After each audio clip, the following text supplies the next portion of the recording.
po mga kaibigan, magandang araw po, magandang gabi sa inyo dyan. Kakauwi ko lang galing sa pangingisda. Didive ako ng isang oras, kaso isang piraso lang nahuhuli ko. At saka, mga kaibigan, night dive ako, diretso na ako night dive. So yan, ito po ang nahuhuli natin mga kaibigan. So yan, ito, laki mga kaibigan, no? Calamari squid. So, laki-laki niya. Halos 1 kilo yata isang piraso niyan. Saka ito, hindi naman masyadong malaki. Medium lang. Medium lang. Saka, 3 piraso po yan mga kaibigan. Yan o. Ito. Yan ha. 3 piraso. So, solve na mga kaibigan sa night dive. So, yan. Solve na po ako rito.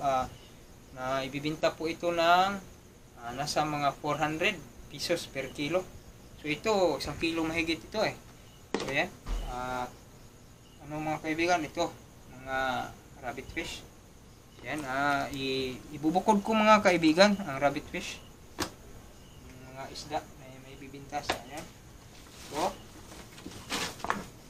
pauwi ko lang mga kaibigan. Ngayon lang ako naka night dive uli. Kasi yung mga kaibigan, nakakalungkot isipin eh. Yung Facebook natin mga kaibigan, tsaka yung Messenger is nakalock.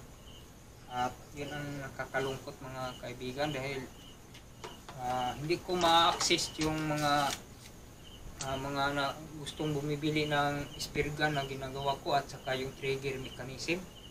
At yun ang nakakalungkot mga kaibigan kasi doon lang kasi kami umaasa sa sa platform na yun dahil accessible po siya sa mga bumibili ng mga spear fishing parts na gawa ko lang, yung sarili kong gawa.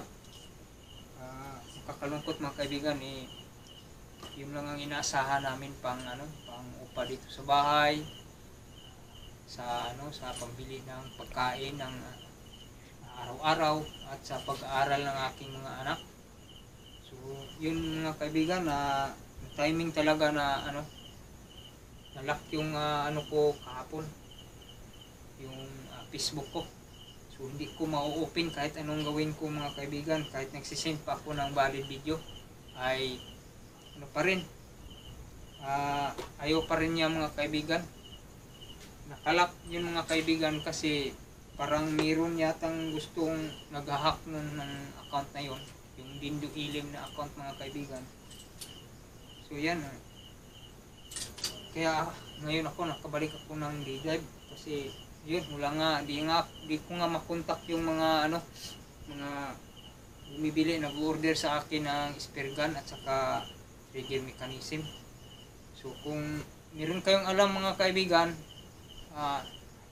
tulungan nyo ako mga kaibigan na ma-recover ko ulit yung account ng Facebook ko kasi pati Messenger hindi ko talaga magagamit.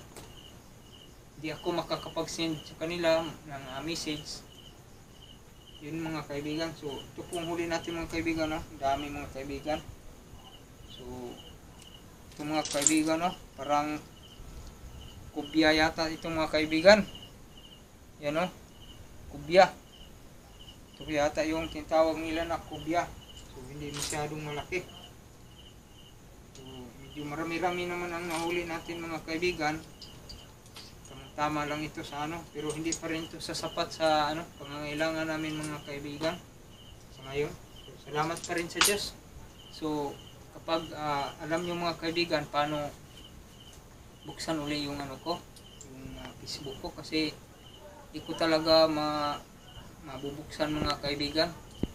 Kahit ano pang gawin ko, yung mga confirmation code na yan at saka pag sisend ng valid identity, hindi talaga nabubuksan. Yan meron akong nahuling crabs to. Masarap to sa sabaw mga kaibigan. So yan, mga crabs. Meron din akong mga seashells mga kaibigan. Yan mga seashells. So ito ay pangulam namin mga kaibigan at ito naman ay ibibenta namin itong mga isda na ito. So itong mga ganito mga kaibigan is dili ko yung maibibinta. Yan. So, ito maganda mga kaibigan, itong mga goldfish. Yan ito ang napaka-class A din mga kaibigan. Ito pala mga kaibigan, ang tawag sa amin dito is katambak.